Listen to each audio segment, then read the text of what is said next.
దేవాతి దేవునికి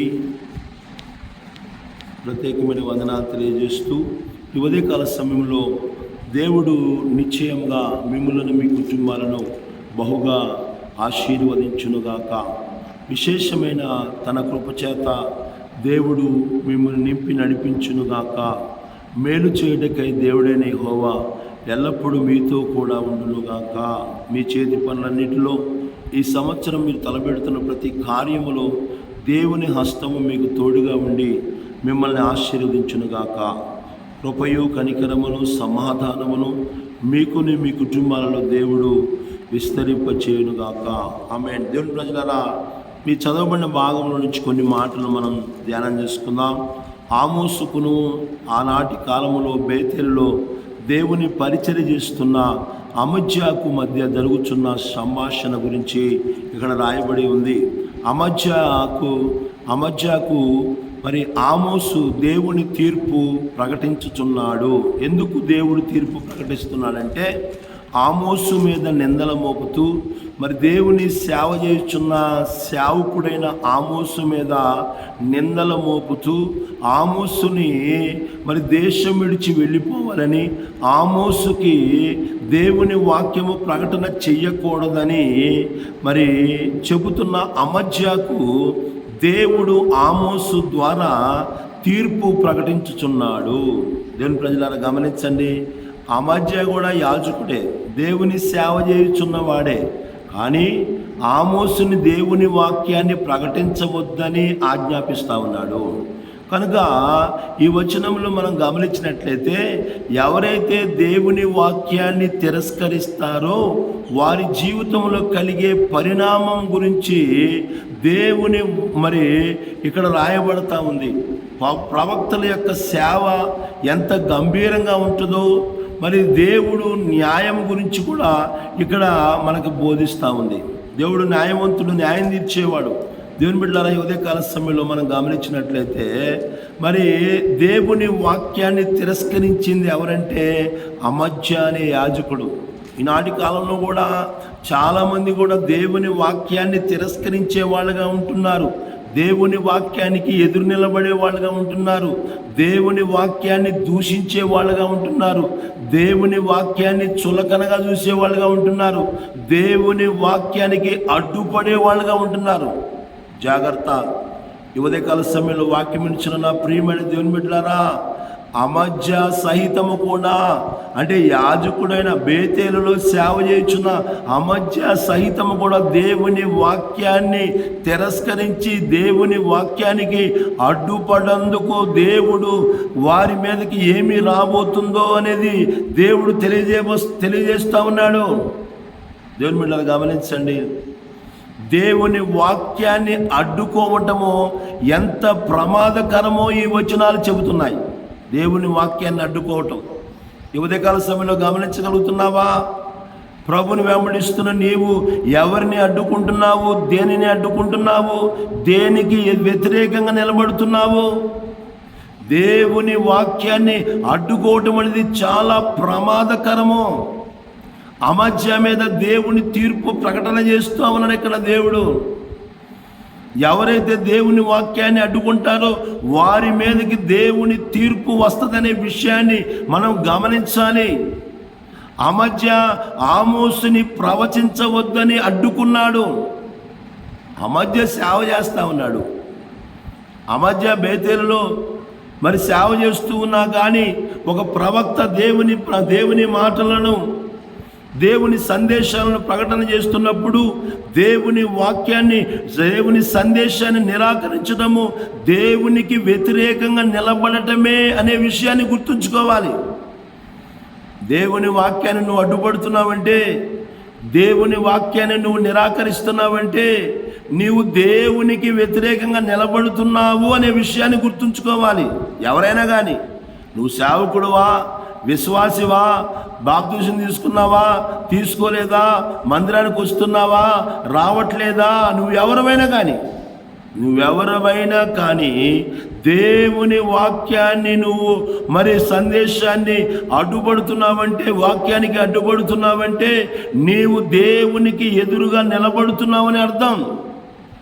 విషయాన్ని గుర్తుంచుకోవాలి. దేవునికి మనుషులకి ఎదురుపడటం అనేది కష్టమైందే, అలాంటిది దేవునికే ఎదురు నిలబడితే దేవుడు ఊరుకుంటాడండి? ఈ ఉదయకాల సమయంలో మనం గుర్తుంచుకోవాలి. దేవుని బిడ్డలారా, దేవుని వాక్యాన్ని మరి తక్కువగా చూడకూడదని ఇది హెచ్చరిస్తుంది మనకే. ఆమోసు ద్వారా దేవుడు ప్రకటన చేస్తున్నాడు, నీ భార్య పట్టణములో వేశ్యాగుతుంది, నీ పిల్లలు చచ్చిపోతారు, నువ్వు ఎక్కడికో వెళ్ళి అపవిత్రమైన దేశంలో చస్తావు నువ్వు. ఎంత భయంకరంగా ఉంటుందండి. దేవుని వాక్యాన్ని తిరస్కరించి, దేవుని వాక్యాన్ని నిరాకరించి, దేవుని వాక్యాన్ని చులకనగా చూస్తూ, దేవుని వాక్యానికి అడ్డుపడే వారికి దేవుడిచ్చే తీర్పు అండి ఇది. ఈరోజు నువ్వు ఎవరైనా సరే దేవుడు తప్పకుండా ఆయన సందేశానికి, ఆయన వాక్యానికి అడ్డుపడే వ్యక్తిగా ఉన్నట్లయితే దేవుడు తప్పకుండా వాళ్ళ మీద తీర్పు తీరుస్తాడు. దేవుని వాక్యం అంటే ఈరోజు చాలామంది తక్కువగా చూసేవాళ్ళుగా ఉంటున్నారు, చులకనగా చూసేవాళ్ళు ఉంటున్నారు. ఆ దేవుని బిడ్డలారా, బైబిల్ గ్రంథంలో మనం గమనించినట్లయితే ఇర్మియా ప్రవక్త ద్వారా దేవుడు 23వ అధ్యాయము 29వ వచనం మనం చదివినట్లయితే, నా మాటలు, నా వాక్యము అగ్ని వంటిది కాదా అంటున్నాడు. దేవుని మాటలు ఏంటి? అగ్నిలాగా కాల్చివేస్తాయండి. గమనించండి, అగ్నికి అడ్డుపోతే ఏం జరుగుతుందంటే కాలిపోతాం. అగ్నికి అడ్డుపోతే కాలిపోతారండి. దేవుడు అంటున్నాడు, నా మాటలు, నా వాక్యము అగ్ని వంటిది కాదా అంటున్నాడు. అగ్ని లాంటిది. నువ్వు ఎవరికి అడ్డుపోతున్నావంటే మంటకు అగ్నికి అడ్డుపోతున్నావు. అడ్డుపోయే వాళ్ళందరూ కూడా అగ్నికి అడ్డుపోతే అగ్ని దహించి వేస్తుంది అనే విషయాన్ని మనం గుర్తుంచుకోవాలి. దేవుని బిడ్డలారా, దేవుని వాక్యాన్ని అడ్డుకోవటం అనేది ప్రమాదకరం అనే విషయాన్ని మనం గుర్తుంచుకోవాలి. అది మనుషుల ద్వారా ప్రమాదం కాదు, దేవుని ద్వారా ప్రమాదం అనే విషయాన్ని గుర్తుంచుకోవాలి. రెండోదిగా గమనించినట్లయితే, దేవుడు న్యాయమైన తీర్పు తీర్చేవాడు. దేవుని బిడ్డలారా చూడండి, ఈ యొక్క దేవుని యొక్క సందేశాన్ని అడ్డుపడింది ఎవరంటే అమజ్య ఎవరంటే బేతేలులో సేవ చేయుచున్న సేవకుడండి. కనుక దేవుడు ఆయన పక్షపాతము చూపించే దేవుడు కాదు ఆయన. నువ్వు ఎవరైనా సరే, బైబిల్ గ్రంథం మనకు బోధిస్తుంది ఏంటంటే, ఎంతటి వ్యక్తి అయినా కానీ అతని గొప్పతనాన్ని వివరించింది. కానీ అదేవిధంగా అతడు ఎంత పాపం చేశాడో ఆ పాపాన్ని కూడా బయలుపరిచిందండి. కొన్ని గ్రంథాలు మరుగు చేస్తాయి, కొన్ని గ్రంథాలు తెలియకుండా మంచి వాటినే రాస్తాయి. కానీ బైబిల్ అలా కాదు, దేవుని వాక్యం అలా కాదు. నువ్వెంతటి గొప్పవాడివైనా నీలో మంచిని తెలియపరుస్తుంది, నీలో చెడును కూడా తెలియపరుస్తుంది. గమనించగలుగుతున్నావా? ఈ ఉదయకాల సమయంలో చెడును తెలియపరచడమే కాకుండా దేవుని బిడ్డలారా, చెడుకు వచ్చే శిక్షలు కూడా, తీర్పులు కూడా ప్రకటన చేస్తుంది. ఈ ఉదయకాల సమయంలో మనం గమనించాలి. అమజ్య దేవుడు తనకిచ్చిన పదవిని దుర్వినియోగం చేశాడు. ఈరోజు కూడా చాలామంది కూడా తమకు ఇవ్వబడిన పదవిని దుర్వినియోగం చేస్తున్నారు. తనకు అప్పగించబడిన సేవను దుర్వినియోగం చేస్తున్నారు. అనేకులు సేవకులై ఉండి కూడా వారి స్వలాభం కొరకు, వారి స్వార్థం కొరకు నడిపించుకునే వ్యక్తులుగా ఉంటున్నారు. దేవుని మహిమ కోసం నడిపించట్లేదు, దుర్వినియోగం చేస్తూ ఉన్నారు. ఈ ఉదయకాల సమయంలో వాక్యం ఇచ్చిన నా ప్రియమైన దేవుని బిడ్డలారా, దేవుడు నీకు ఇచ్చిన పదవి అది ఏదైనా కానీ, ఒకవేళ సేవ అనే పదవి ఇచ్చాడేమో, ఆ పదవిని నువ్వు దుర్వినియోగం చేస్తున్నావేమో మనం గుర్తుంచుకోవాలి. అందుకే దేవుడు అతనిపై తీర్పును ప్రకటించాడు. తన పదవిలో క్రమంగా లేడు, తన పదవిలో సరిగా చేయలేదు, తన పదవిని ఉపయోగించుకొని దుర్వినియోగంగా ఇష్టానుసారంగా నడుచుకున్నాడు. అమజ్య, నువ్వెవరైనా సరే, నువ్వు సేవకుడువా, విశ్వాసివా, పదవి ఉన్నవాడువా, ఎవడమైనా కానీ నీకున్న దానిని నీవు దుర్వినియోగం చేస్తే, దేవుడిచ్చిన పదవిని, దేవుడిచ్చిన అధికారాన్ని, దేవుడిచ్చిన ఆధిక్యతను, దేవుడిచ్చిన గొప్పతనాన్ని దేవుడు అనుగ్రహించిన కృపను నువ్వు దుర్వినియోగం చేస్తే దేవుని తీర్పు నీ మీదకి వస్తుంది. అందుకే దేవుడు అతనిపై తీర్పు ప్రకటించాడు. దేవుడు పక్షపాతం లేకుండా న్యాయముగా తీర్పు తీర్చే దేవుడు. ఉదయకాల సమయంలో గమనించగలుగుతున్నావా? వాక్యాన్ని వినిచున్న ప్రభు, దేవుని వాక్యాన్ని వినిచున్న ప్రియమైన దేవుని బిడ్డలారా, దేవుని వాక్యాన్ని తిరస్కరిస్తూ దేవుని సందేశాన్ని నిరాకరిస్తూ దేవుని వాక్యానికి అడ్డుపడుతున్నావేమో, చాలా ప్రమాదకరమని దేవుడు మనకు తెలియజేస్తూ ఉన్నాడు. అనేకమైన విషయాలు ఉన్నాయి.